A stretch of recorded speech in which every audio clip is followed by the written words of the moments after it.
प्रधानमंत्री नरेंद्र मोदी ने रोजगार पर पोस्ट बजट वेबिनार को किया संबोधित। बोले, रोजगार सृजन सरकार का प्रमुख एजेंडा, उद्योग अनुरूप युवाओं के प्रशिक्षण पर जोर। मुख्यमंत्री हेमंत सोरेन ने 49 नौ चयनित प्रशिक्षण अधिकारियों को सौंपा नियुक्ति पत्र। कार्यक्षमता और दक्षता पर दिया जोर, विकास का दोहराया संकल्प।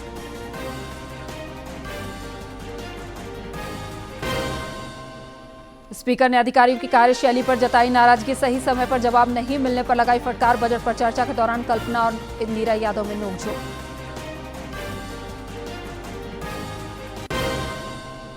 चाईबासा में नक्सल विरोधी ऑपरेशन के दौरान आईईडी ब्लास्ट में 3 जवान घायल। नक्सल उन्मूलन अभियान को लेकर सीआरपीएफ डीजी ने की high level meeting.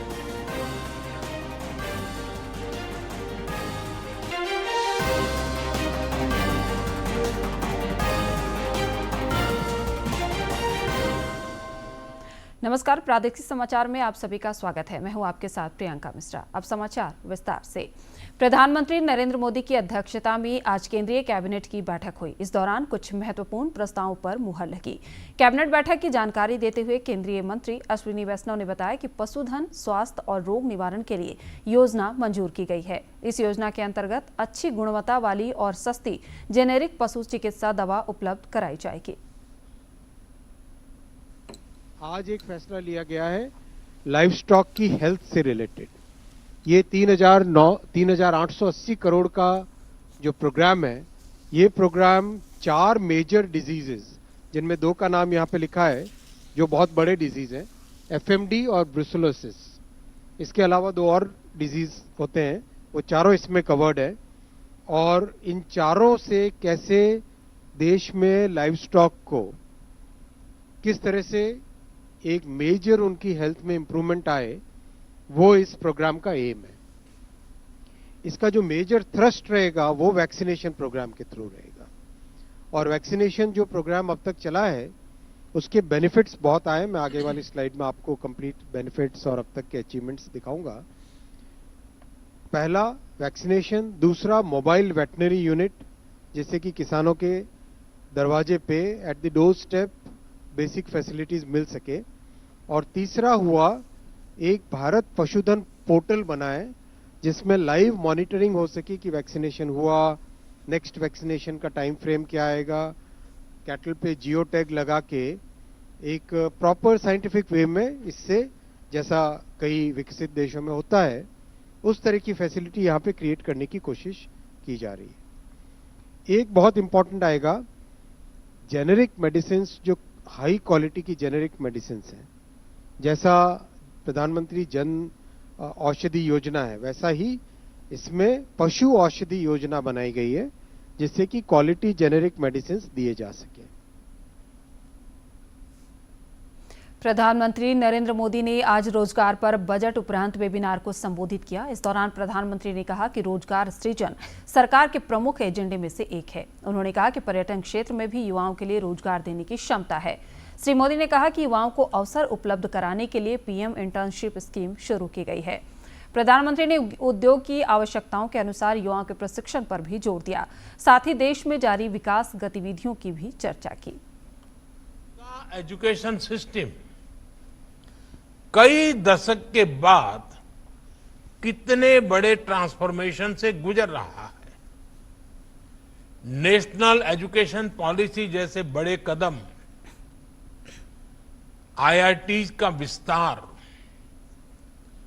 Education system में टेक्नोलॉजी का इंटीग्रेशन, एआई के फुल पोटेंशियल का उपयोग, टेक्स्ट बुक का डिजिटाइजेशन, 22 भारतीय भाषाओं में लर्निंग मटेरियल्स उपलब्ध करवाने का काम, ऐसे कितने ही प्रयास मिशन मोड में जारी है। इनके कारण आज भारत का एजुकेशन सिस्टम 21वीं सदी की दुनिया की जरूरतों और पैरामीटर्स को मैच कर रहा है। साथियों, सरकार ने 2014 से अब तक 3 करोड़ से ज्यादा युवाओं को स्किल ट्रेनिंग दी है। हमने 1000 ITI संस्थानों को अपग्रेड करने और 5 सेंटर ऑफ एक्सीलेंस बनाने का ऐलान किया है। हमारा लक्ष्य है कि युवाओं की ट्रेनिंग ऐसी होनी चाहिए कि वो हमारी इंडस्ट्री की जरूरतों पूरी कर सके। इधर रांची में आज मुख्यमंत्री हेमंत सोरेन ने 49 प्रशिक्षण अधिकारियों को नियुक्ति पत्र सौंपा और उन्हें कर्तव्य बोध भी कराया। मुख्यमंत्री ने सूचना औद्योगिकी के बढ़ते भाव को देखते हुए AI को भी शिक्षण कार्य में जोड़ने का सुझाव दिया। प्रोजेक्ट भवन सभागार में नव नियुक्त 49 प्रशिक्षण अधिकारियों को नियुक्ति पत्र सौंपा। आज श्रम विभाग की तरफ से बड़ी संख्या में यहाँ पर नौजवानों की नियुक्ति हो रही है। लगभग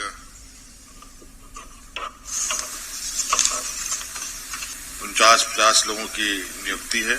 इस दौरान सीएम ने नवनियुक्त प्रशिक्षण अधिकारियों को कर्तव्य बोध कराते हुए कहा कि मौजूदा समय में कौशल विकास और प्रशिक्षण समय की मांग है।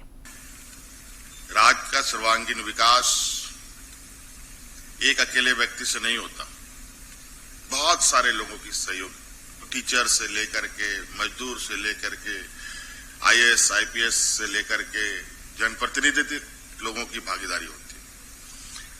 आप अपने ही घर के अंदर देखें, अगर आप अपने ही घर में एक कमरा बनाना चाहते हैं तो अकेले नहीं बना सकते। उसमें एक मिस्त्री का जरूरत है, एक पेंटर का जरूरत है, एक इलेक्ट्रिशियन का जरूरत है, एक प्लम्बर का जरूरत है, राजमिस्त्री का जरूरत है। और अभी तो जहां जहां बहुत लोग इस तकनीक की दुनिया में आगे बढ़ चुके हैं। मुख्यमंत्री ने सूचना प्रौद्योगिकी के बढ़ते प्रभाव को देखते हुए AI को भी प्रशिक्षण कार्यक्रमों के पाठ्यक्रम में शामिल करने का सुझाव दिया। अब तकनीकी रूप से हम सब लोगों को थोड़ा सा घुलना मिलना होगा। अभी सचिव महोदय ने बताया है कि अभी इन ITI में काफी सारी नए कोर्सेस भी इंक्लूड किया गया है। जो इन्होंने बताया, मैं चाहूंगा कि इसमें से एक और आज जो बहुत तेजी से चर्चाएं चल रही है आर्टिफिशियल इंटेलिजेंस का, AI का, उसको भी इसमें इनकॉर्पोरेट किया जाए। इस दौरान श्रम नियोजन मंत्री संजय प्रसाद यादव ने कहा कि राज्य को नई ऊंचाइयों तक पहुंचाने में युवाओं की अहम भूमिका है। उन्होंने कहा कि युवाओं के कौशल प्रशिक्षण और रोजगार के लिए सरकार सतत प्रयत्नशील है। राज्य को नई ऊंचाई पर पहुंचाने और नई पहचान दिलाने में राज्य के युवाओं की अहम भूमिका है। गठबंधन की सरकार माननीय मुख्यमंत्री जी के नेतृत्व में युवाओं के हर अरमान और उम्मीदों की ऊंची उड़ान मिले, इसके लिए हर संभव प्रयास करने के प्रति समर्पित है।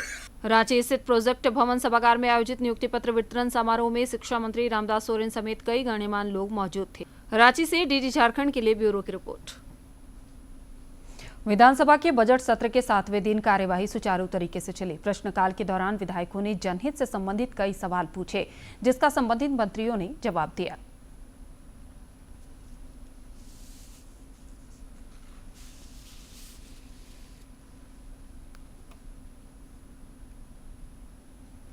विधानसभा के बजट सत्र के दौरान एक समय ऐसा आया जब विधानसभा अध्यक्ष काफी नाराज नजर आए। दरअसल प्रश्नकाल के दौरान सदस्य द्वारा पूछे गए परिवहन विभाग के संबंधित सवाल का जवाब नहीं मिलने पर विधानसभा अध्यक्ष ने विभाग के अधिकारियों पर नाराजगी जताई।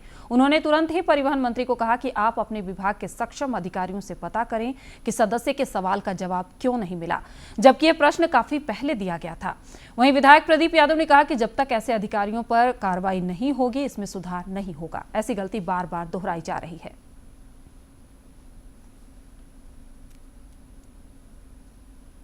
सदन के अंदर में आज 4 प्रश्न था हमारा अल्प सूचित में।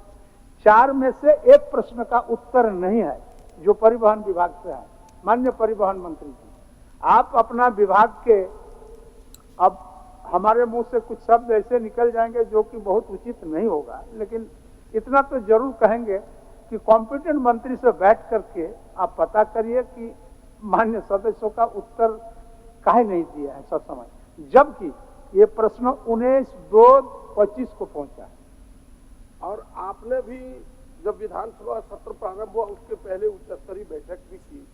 अब पदाधिकारियों के कान में जू ना रेंगे और पदाधिकारी इसके उत्तर ना भेजे, अगर आसन कठोर कार्रवाई की ओर ना बढ़ेगा तो केवल आग्रह से नहीं होगा, आग्रह के बाद दंड होता है, तो बस दंड की ओर बढ़िए। मैंने उस दिन भी आपसे आग्रह किया था कि निंदा प्रस्ताव होना चाहिए, उनके सर्विस में जुटना चाहिए। ये बातें सेवा पुस्तिका में ये व्यक्ति अकर्मण्य है, ये उत्तर देने के लिए सक्षम नहीं। जब विधानसभा के प्रति उत्तरदायी नहीं होगा जो व्यक्ति, और सेवा जनता की क्या करेगा वो। बोकारो विधायक श्वेता सिंह के सेल द्वारा अधिग्रहित भूमि पर पंचायती राज व्यवस्था स्थापित करने के संबंध में पूछे गए सवाल पर मुख्यमंत्री हेमंत सोरेन ने जवाब दिया। उन्होंने कहा कि ये कोई अकेले सेल प्रबंधन का मामला नहीं है, अन्य कई क्षेत्रों के अधिग्रहित भूमि पर भी ये मामला सामने आया है। श्री सोरेन ने कहा कि इसका समाधान केंद्र सरकार से बातचीत करके ही निकाला जा सकता है। इस्पात संयंत्र से सहमति अनापत्ति प्रमाण पत्र प्राप्त होने के उपरांत बोकारो इस्पात संयंत्र द्वारा अधिग्रहित गांवों में पंचायती राज व्यवस्था लागू कराने के हेतु नियमानुसार अग्रतर कार्रवाई की जाएगी। लेकर के सरकार प्रबंधन के साथ बात करते हुए वहां के लोगों के जो आवश्यकताएं हैं वो पूर्ण करने के लिए उनसे कहा जाता है और ये करते भी हैं अध्यक्ष महोदय। और रही बात कि इसको ग्रामीण ये में लाने की बात, ग्रामीण पंचायती राज में लाने की बात, अध्यक्ष महोदय ये पीएसयूज और केंद्र सरकार के साथ राज्य सरकार की वार्ता के बाद ही इसका हल निकाला जा सकता है कि इसको सरकार की तरफ से जो प्रधानमंत्री आवास हो, ग्रामीण सड़कें हो, उन सब चीज को उपलब्ध कराया जा सकता है। बीजेपी विधायक नवीन जायसवाल ने आरोप लगाया कि नगर निगम क्षेत्र में शामिल रांची के कई ग्रामीण क्षेत्रों में निगम की ओर से 15 सालों से कोई सुविधा नहीं दी जा रही है। वहीं इसी मुद्दे पर विधायक राज सिन्हा ने भी धनबाद के कई ग्रामीण क्षेत्रों में नगर निगम की सुविधा नहीं मिलने की और सदन का ध्यान आकृष्ट कराया। प्रभारी मंत्री सुदेवी कुमार सोनू ने जवाब देते हुए कहा कि इन सारे क्षेत्रों में बहुत जल्द सुविधा प्रदान की जाएगी। अभी 2025 से 15 साल उनका माननीय विधायक का कहना है कि नगर निगम में आप ले तो लिए हैं, लेकिन नगर निगम का कोई सुविधा वहां तक नहीं पहुंचा 15 साल में। अगर नगर निगम क्षेत्र नहीं होता अध्यक्ष महोदय, तो कोई भी माननीय सदस्य आरईओ में अनुशंसा करके जो उनको मिलता है 15-20 किलोमीटर, 25 किलोमीटर, 30 किलोमीटर, उससे बनवा देते। धनबाद से सटे हुए और भी बहुत से इलाके हैं, केवल यही आग्रह है कि आप एक बार उसका पुनरीक्षण पुनरावलोकन करा लीजिए। बहुत से ऐसे ग्रामीण क्षेत्र के इलाका है प्योरली नगर निगम में है। ऐसा नहीं हो सकता है कि यह निगम क्षेत्र हो और बगल वाला ग्रामीण क्षेत्र हो और उसके बाद वाला निगम क्षेत्र हो। तो जिन 27 गांवों को निगम से बाहर निकालने की बात कर रही हैं, इससे कंटिन्यूटी खत्म हो जाएगी और निगम के लिए फिजिबल नहीं होगा। मैं इस बात पर पुनः उनका ध्यान आकृष्ट करना चाहूंगा कि माननीय सदस्य जिन कामों को अपने क्षेत्र में कराना चाहती हैं उसके संबंध में वो निश्चित रूप से बताएं। हम लोग इस बात का प्रयास करेंगे। केंद्र पर झारखंड के तथाकथित बकाये को लेकर आज सत्ता पक्ष और विपक्ष में तीखी नोकझोंक हुई। बीजेपी विधायक नीरा यादव ने कहा कि बेवजह की बातों से अलग सरकार को आंकड़ा बताना चाहिए कि किस किस मद में पैसा बाकी है। इस पर विधायक कल्पना सोरेन ने बीच में ही उनकी बात काटते हुए उन पर पलटवार किया और कहा कि सभी को इसके बारे में पता है। विपक्ष के लोग साथ आएंगे, लेकिन आप स्पष्ट बताएं क्या झारखंड का पैसा केंद्र में बाकी है या और कहीं, इसे स्पष्ट बताएं पूरे आंकड़े के साथ महोदय। और बार बार झारखंड की भोली भाली जनता को दिग्भ्रमित करने का, गुमराह करने का काम ना करें महोदय। झारखंड अध्यक्ष महोदय, इन लोगों ने बीजेपी की सरकार जब ये 16 से 18 साल यहाँ झारखंड में लोगों ने राज किया है, मैं आपको सिर्फ इतना बताना चाहती हूँ, अब लड़ाई के लिए चाहे अब कोर्ट हो चाहे अब रोड हो, अब लड़ाई लड़ने के लिए अब तैयार रहिएगा। कमर कस लीजिए, सीटें आपकी क्या है, हमको इससे फर्क नहीं पड़ता, 1,36,000 करोड़ कान में सुना के रखिएगा और ले करके रहेंगे, ये झारखंड का पैसा है। बीजेपी के प्रदेश अध्यक्ष बाबूलाल मरांडी ने भी बकाये वाले मुद्दे पर राज्य सरकार पर जोरदार हमला बोला है। उन्होंने कहा कि इस मुद्दे को लेकर सरकार राजनीति कर रही है और इसकी आड़ में उनकी मंशा अवैध कोयले के कारोबार पर नियंत्रण रखने की है। श्री मरांडी ने आरोप लगाया कि राज्य में भ्रष्ट अधिकारियों की मिलीभगत से अवैध खनन का कारोबार फल फूल रहा है। बाद बोकारो के इलाके से प्रत्येक दिन, ये तो वहीं से विधायक आते, मैंने इनसे बात नहीं किया, लेकिन जो मेरे पास जानकारी है 400-500 ट्रकें रोज इलीगल यहाँ से पार कराए जा रहे हैं और पुलिस के संरक्षण में टपाए जा रहे हैं। रक्षा राज्य मंत्री संजय सेठ से आज कई लोगों ने मुलाकात की। झारखंड देश मुखिया संघ के अध्यक्ष सुमा उरांव के नेतृत्व में एक प्रतिनिधि मंडल ने श्री सेठ से भेंट कर पंचायतों के विकास को लेकर विमर्श किया। इस दौरान रक्षा राज्य मंत्री ने सशक्त ग्रामीण भारत की परिकल्पना को साकार करने में पंचायतों की भूमिका को अहम बताया। चतरा सांसद कालीचरण सिंह सिमरिया विधानसभा क्षेत्र के विभिन्न गांवों का भ्रमण कर जन समस्याओं से रूबरू हुए। उन्होंने क्षेत्र भ्रमण के क्रम में माता बम पहुंचकर पूजा अर्चना की। उन्होंने स्थानीय विद्यालय का भी निरीक्षण किया और बच्चों की शिक्षा व्यवस्था की जानकारी ली। चतरा सांसद ने कहा कि जनता की सेवा ही उनका मुख्य लक्ष्य है और वो क्षेत्रवासियों के विकास और कल्याण के लिए हमेशा तत्पर रहेंगे।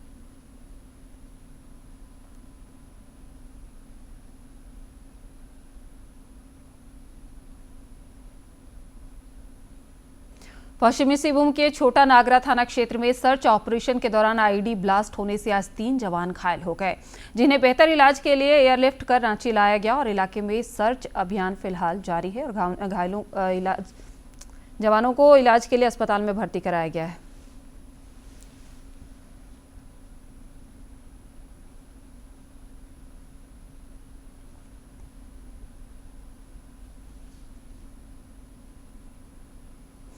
पुलिस महानिदेशक अनुराग गुप्ता ने रांची में इलाजरत घायल जवानों का अस्पताल पहुंचकर हालचाल जाना। इस दौरान पत्रकारों से बातचीत करते हुए कहा कि जरूरत पड़ने पर घायल जवानों को बेहतर इलाज के लिए बाहर भी भेजा जा सकता है। पुलिस महानिदेशक ने कहा कि राज्य में नक्सलियों की कमर टूट चुकी है।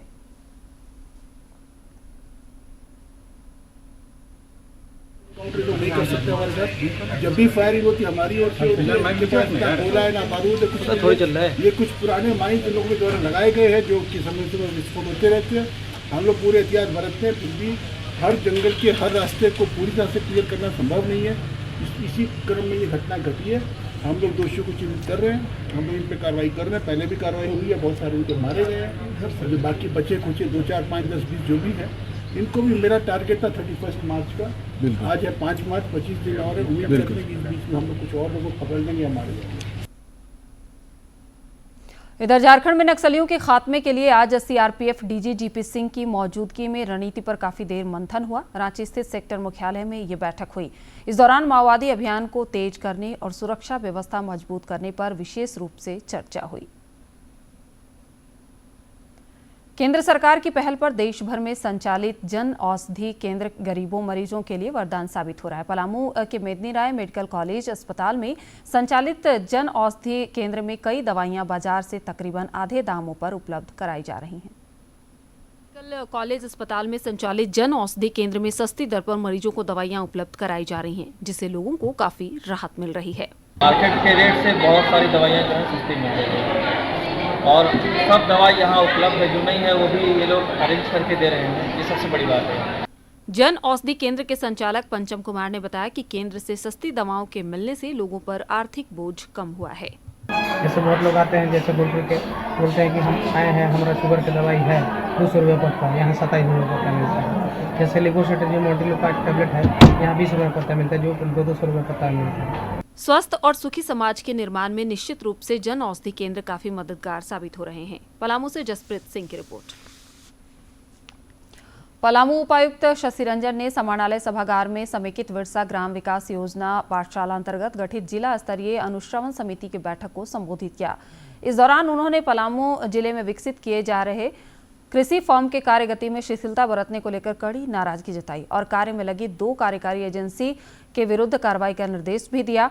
उपायुक्त ने सेंटर फॉर एक्सीलेंस डेवलपमेंट को चेतावनी पत्र भेजने तथा 1 माह के अंदर कार्य में आवश्यक सुधार नहीं किए जाने की स्थिति में टर्मिनेट करने का भी निर्देश दिया। एजुकेशन एकेडमी के कार्यगति की भौतिक निरीक्षण एवं जांच के लिए उपायुक्त ने उप विकास आयुक्त की अध्यक्षता में एक कमेटी का गठन भी किया।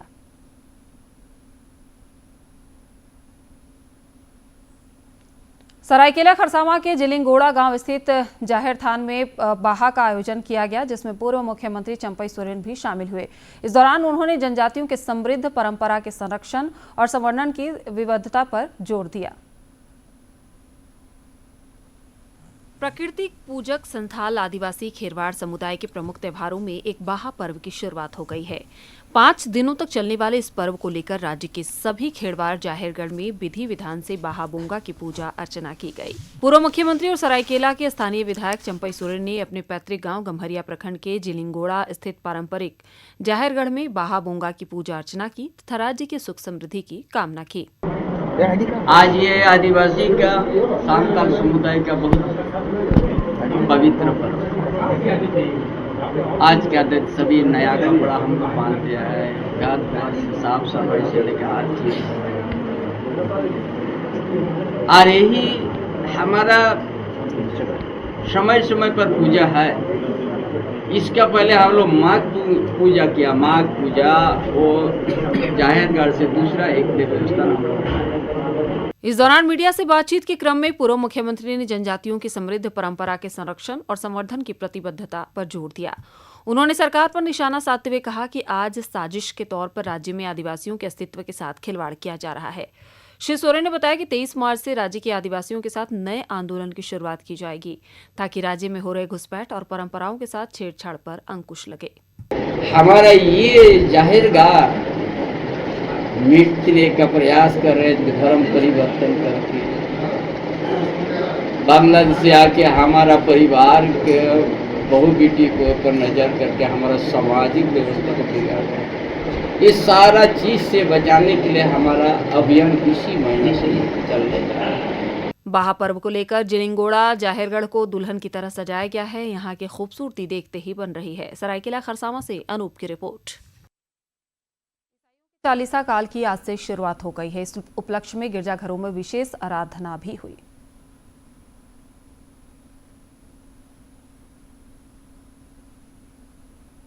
दिन के बाद प्रभु यीशु मसीह ने मानवता की रक्षा की खातिर क्रूस पर अपने प्राणों का बलिदान दिया था, जिसे गुड फ्राइडे के रूप में मनाया जाता है।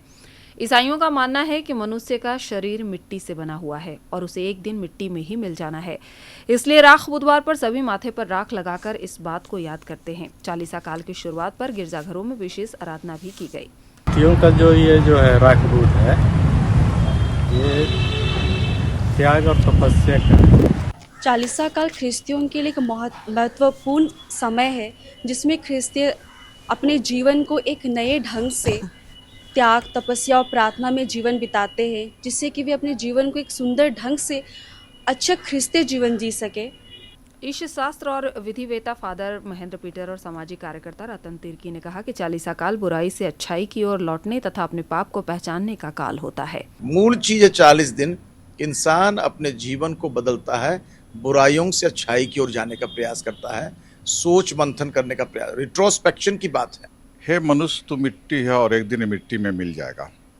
इसके पीछे एक संदेश ईसा मसीह देते, ख्रिस्ती समुदाय के बीच में एक संदेश देना चाहते थे कि तू कौन है अपने को जान, और जान के तू जो उस काम को करने यहाँ आया है, जिसके तुझे यहाँ भेजा गया है, उसको तुमको पूरा करना है। चालीसा काल ईसाइयों के लिए बेहद खास है और इस दौरान शादी विवाह जैसे कोई भी उत्सव का कार्यक्रम नहीं होता है।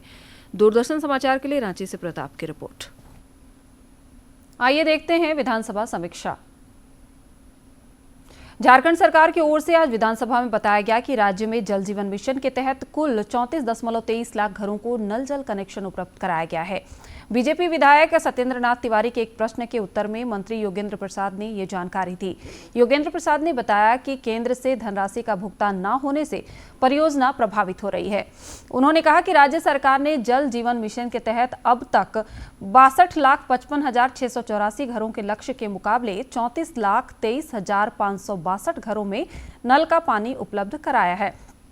उन्होंने कहा कि इस योजना की समय सीमा दिसंबर 2024 थी, लेकिन अब इसे बढ़ाकर दिसंबर 2028 कर दिया गया है। हालांकि उन्होंने ये भी स्वीकार किया कि योजना की गति धीमी रही है क्योंकि केंद्र से धनराशि का भुगतान नहीं हुआ है और लगभग 6500 करोड़ रुपए का भुगतान केंद्र से बाकी है। दूसरी तरफ भाजपा विधायक ने यह भी आरोप लगाया कि राज्य में इस योजना के क्रियान्वयन में भ्रष्टाचार हुआ है, लेकिन योगेंद्र प्रसाद ने इस आरोप को सिरे से खारिज कर दिया। कांग्रेस विधायक श्वेता सिंह ने ये ध्यानाकर्षण प्रस्ताव के माध्यम से उन ग्रामीणों के मुद्दे को उठाया जो विभिन्न कंपनियों की ओर से अधिग्रहित भूमि पर रहते हैं। उन्होंने कहा कि इन लोगों को सरकारी योजनाओं का लाभ नहीं मिल पा रहा है। मुख्यमंत्री हेमंत सोरेन ने कहा कि उनकी सरकार ऐसी कंपनियों के बंधन से बात करेगी ताकि इन लोगों को बुनियादी सुविधाएं मुहैया कराई जा सके। इससे पहले आज प्रश्नकाल की कार्यवाही शुरू होने के साथ ही सत्ता पक्ष के विधायक प्रदीप यादव ने स्वर्णरेखा परियोजना में हुई गड़बड़ी का मुद्दा उठाया। उन्होंने इस मामले के आरोपी कार्यपालक अभियंता चंद्रशेखर के खिलाफ कार्रवाई न होने पर सरकार से सवाल पूछा। कांग्रेस विधायक दल के नेता प्रदीप यादव का कहना था कि विभाग ने केवल upper division clerk Santosh Kumar के विरुद्ध केवल कार्रवाई क्यों की, जबकि इस गड़बड़ी में कई लोग शामिल थे। उन्होंने सरकार को चेतावनी दी है कि इस मामले में उचित कार्रवाई नहीं होने की स्थिति में वो धरने पर बैठेंगे। वहीं हेमलाल मुर्मू ने कहा कि बिना कार्यपालक अभियंता के रोकड़पाल गबन नहीं कर सकता है। मंत्री के रुख से लग रहा था कि वो बचाने की कोशिश कर रहे हैं। बहस होता देख स्पीकर ने प्रभारी मंत्री से कहा कि एक ही सवाल पर 27 मिनट हो गए हैं, इस पर फैसला लें, नहीं तो सदन नियमन देगा। तब प्रभारी मंत्री ने कहा कि 7 दिन के भीतर कार्रवाई कर अवगत कराया जाएगा। भोजनावकाश के बाद वित्तीय वर्ष 2025-26 की वार्षिक आय व्यय पर चर्चा हुई। पक्ष विपक्ष के कई सदस्यों की ओर से अपनी बात रखी गई।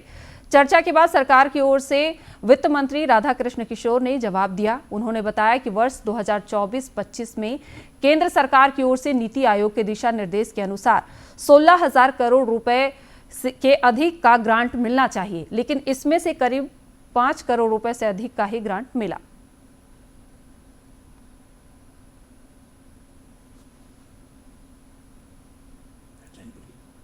अंत में मुख्य समाचार एक बार फिर। प्रधानमंत्री नरेंद्र मोदी ने रोजगार पर पोस्ट बजट वेबिनार को किया संबोधित। बोले, रोजगार सृजन सरकार का प्रमुख एजेंडा, उद्योग अनुरूप युवाओं के प्रशिक्षण पर जोर। मुख्यमंत्री हेमंत सोरेन ने 49 नवचयनित प्रशिक्षण अधिकारियों को सौंपा नियुक्ति पत्र। कार्यक्षमता और दक्षता पर दिया जोर, विकास का दोहराया संकल्प।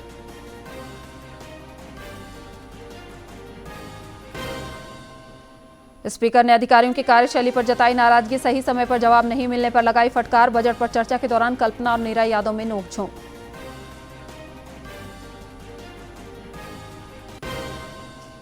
चाईबासा में नक्सल विरोधी ऑपरेशन के दौरान आईईडी ब्लास्ट में 3 जवान घायल। नक्सल उन्मूलन अभियान को लेकर सीआरपीएफ डीजी ने की हाई लेवल मीटिंग।